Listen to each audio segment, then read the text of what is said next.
ಯೆಹೂದ್ಯರ ಅರಸನಾಗಿ ಹುಟ್ಟಿದವನು ಎಲ್ಲಿದ್ದಾನೆ? ಆತನನ್ನು ಸೂಚಿಸುವ ನಕ್ಷತ್ರವನ್ನು ನಾವು ಮೂಡಣ ದೇಶದಲ್ಲಿ ಕಂಡು ಆತನಿಗೆ ಅಡ್ಡ ಬೀಳುವುದಕ್ಕೆ ಬಂದೆವು ಅಂದರು. ಇದನ್ನು ಕೇಳಿ ಅರಸನಾದ ಹೆರೋದನು ಅವನ ಕೂಡ ಯೆರೂಸಲೇಮಿನವರೆಲ್ಲರೂ ಕಳವಳಪಟ್ಟರು.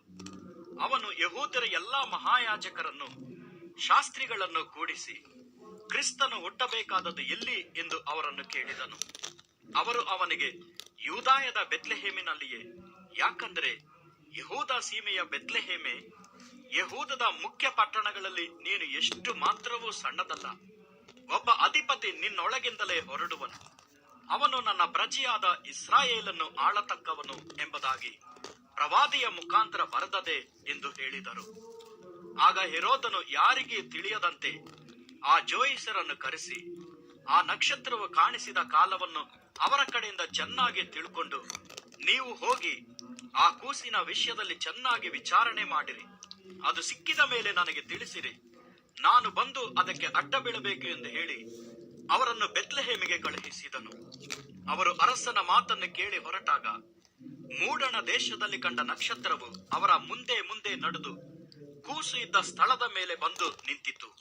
ಅವರು ನಕ್ಷತ್ರವನ್ನು ಕಂಡು ಅತ್ಯಂತ ಸಂತೋಷಪಟ್ಟರು ಮತ್ತು ಆ ಮನೆಯೊಳಕ್ಕೆ ಹೋಗಿ ಆ ಕೂಸನ್ನು ಅದರ ತಾಯಿಯಾದ ಮರಿಯಳ ಬಲೆಯಲ್ಲಿ ಕಂಡು ಅದಕ್ಕೆ ಸಾಷ್ಟಾಂಗ ನಮಸ್ಕಾರ ಮಾಡಿ ತಮ್ಮ ಗಂಟುಗಳನ್ನು ಬಿಚ್ಚಿ ಅದಕ್ಕೆ ಚಿನ್ನ, ಧೂಪ, ರಕ್ತಬೋಳಗಳನ್ನು ಕಾಣಿಕೆಯಾಗಿ ಕೊಟ್ಟರು.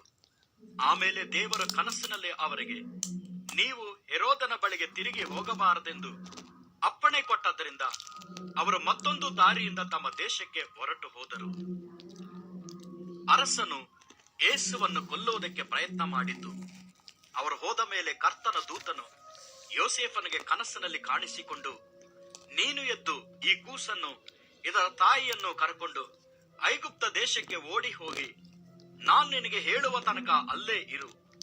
ಹೆರೋದನು ಈ ಕೂಸನ್ನು ಕೊಲ್ಲಬೇಕೆಂದು ಅದನ್ನು ಹುಡುಕುತ್ತಿರುವನು ಅಂದನು.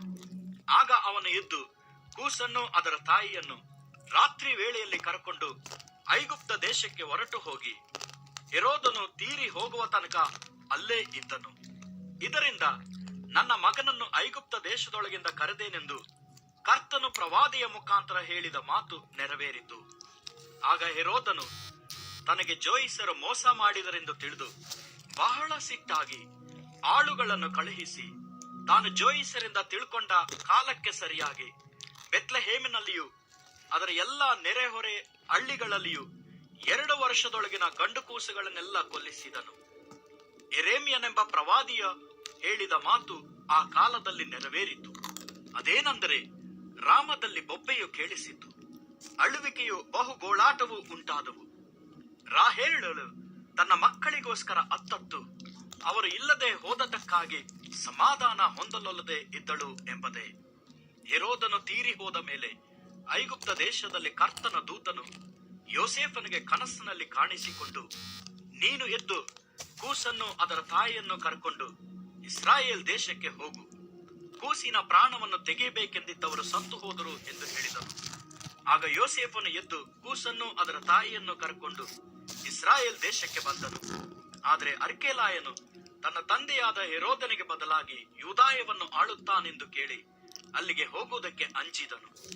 ಆಗ ಅವನ ಕನಸಿನಲ್ಲಿ ದೇವರ ಅಪ್ಪಣೆಯನ್ನು ಹೊಂದಿ ಗಲಿಲಾಯ ಸೀಮೆಗೆ ಹೋದನು ಮತ್ತು ನಜರೇತ್ ಎಂಬ ಊರಿಗೆ ಬಂದು ಅಲ್ಲಿ ಮನೆ ಮಾಡಿಕೊಂಡು ಇದ್ದನು. ಇದರಿಂದ ನಜರಾಯನೆಂಬ ಹೆಸರು ಆತನಿಗೆ ಬರುವುದು ಎಂಬುದಾಗಿ ಪ್ರವಾದಿಗಳಿಂದ ಹೇಳಿಸಿರುವ ಮಾತು ನೆರವೇರಿತು.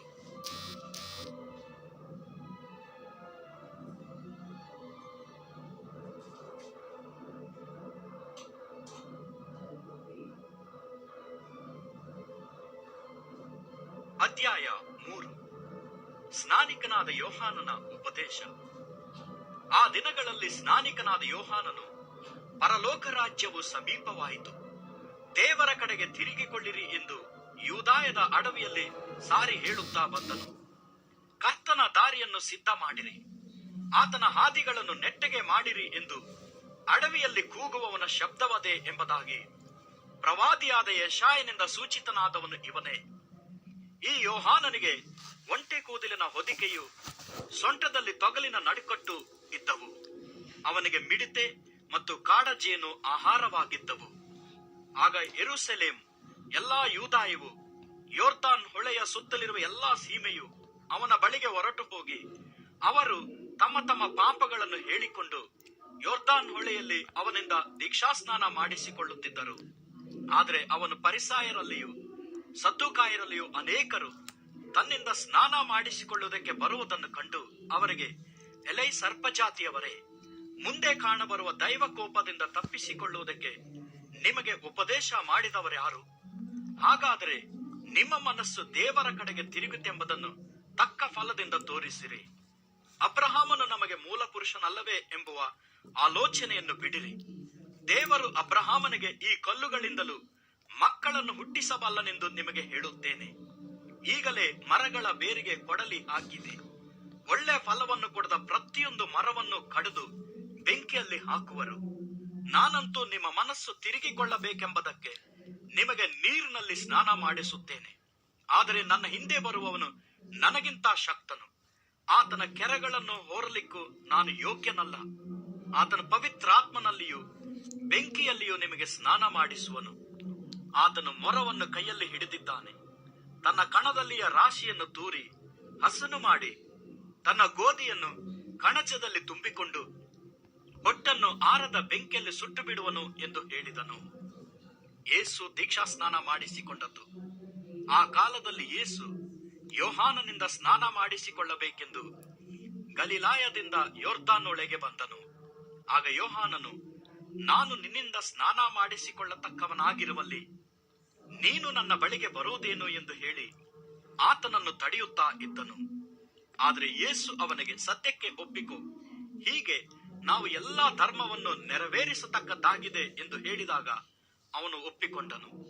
ಯೇಸು ಸ್ನಾನ ಮಾಡಿಸಿಕೊಂಡ ಕೂಡಲೇ ನೀರಿನಿಂದ ಮೇಲಕ್ಕೆ ಬರಲು ಆತನಿಗೆ ಆಕಾಶವು ತೆರೆಯಿತು ಮತ್ತು ದೇವರ ಆತ್ಮ ಪಾರಿವಾಳದ ಹಾಗೆ ಇಳಿದು ತನ್ನ ಮೇಲೆ ಬರುವುದನ್ನು ಕಂಡನು. ಆಗ, ಈತನು ಪ್ರಿಯನಾಗಿರುವ ನನ್ನ ಮಗನು, ಈತನನ್ನು ನಾನು ಮೆಚ್ಚಿದ್ದೇನೆ ಎಂದು ಆಕಾಶವಾಣಿ ಆಯಿತು.